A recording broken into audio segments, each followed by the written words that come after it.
আজকে দেশে নতুন সরকার এসেছে। নতুন সরকার কারা? ওই আবু সাইদ রুকেয়া বিশ্ববিদ্যালয়ের ছাত্র নেতা হাত উঁচু করে বলছিল কর গুলি, মুখ দিয়ে গুলি লেগেছে, পেট দিয়ে বের হয়ে গিয়েছে, দৌড় দেয় নাই। আমি বলেছিলাম প্রথম এই আবু সাইদ হলো ১বিংশ শতাব্দীর বীর শ্রেষ্ঠ। আমি প্রথম বলছি, এখন তো প্রথমেই বলে আপনারা লক্ষ্য করবেন হতবাগা ফজলুর রহমান আগের দিন যে কথা বলে ৩ দিন পরে অন্যরা সে কথা বলে।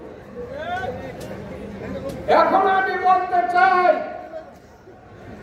এই যে সরকার এসেছে,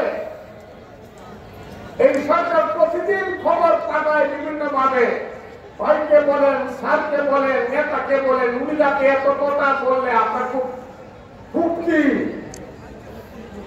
এত গরম হচ্ছে শান্তেন, শীতের দিনে ঘুরতে খুব গরম লাগে, এতদিন থাকতে চানতে আপনার তো অন্তর্বর্তীকালীন সরকার।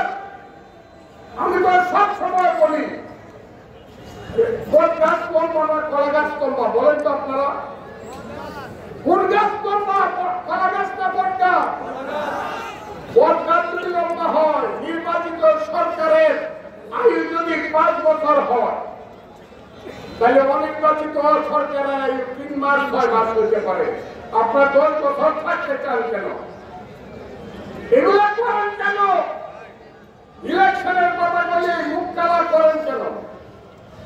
ইলেকশন করবেন না?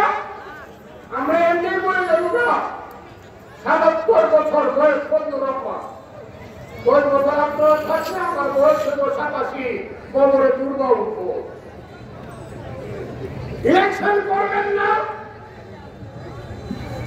বিএনপির মতো একটা রাজনৈতিক দল, তারেক রহমানের মতো ৬০ বছরের ম্যাচিউর লিডার এখন আছে। আল্লাহর রহমতে আমার নেত্রী সুস্থ হয়ে আসবেন। এই দেশ এই মুহূর্তে ভোট হলে পরে 90% সিট পাবে বিএনপি। তাহলে বিএনপি বসে থাকবো কেন? আপনি দেশ চালাইবেন, নাগরিককে মুম্বাই আপনার দেশ চালাইবেন কে? আপনি? আমি একদিন ওই ভদ্র মহিলার একদিন উনি উপদেষ্টা মনে করছে আপনি কি এত বড় কথা বলেন? আপনার মাত্র মুক্তিযুদ্ধ সময় দেওয়া আছে, আমরা কি করবো? ছিঁড়ে ফেলবো? কারো ক্ষমতা নেই। আমি আজকে আপনাদেরকে বলি, আমাদের মহাসচিব প্রত্যেক দিন বলে দ্রুত নির্বাচন দেন, যত দেরি করবেন নির্বাচন দিতে দেশ তত জটিলতার দিকে যাবে। আমাদের প্রধান নেতা ভারপ্রাপ্ত চেয়ারম্যান তারেক রহমান সাহেব প্রত্যেক দিন বলেন নির্বাচন দেন, নির্বাচনের মধ্যেই বাংলাদেশের ভবিষ্যৎ সমস্যার সমাধান। আপনারা কর্ণপাত করেন না। আমি আজকে ইটনা থেকে দাঁড়িয়ে বলছি, এই হাজার হাজার মানুষের রাতের বেলায় সমাবেশ থেকে, বিজয় সমাবেশ থেকে আমি বলছি, আমি দাবি করছি আমার নেতা তারেক রহমান এবং মহাসচিব মির্জা ফখরুল ইসলাম আলমগীর যা বলছেন আমরাও তাই বলছি।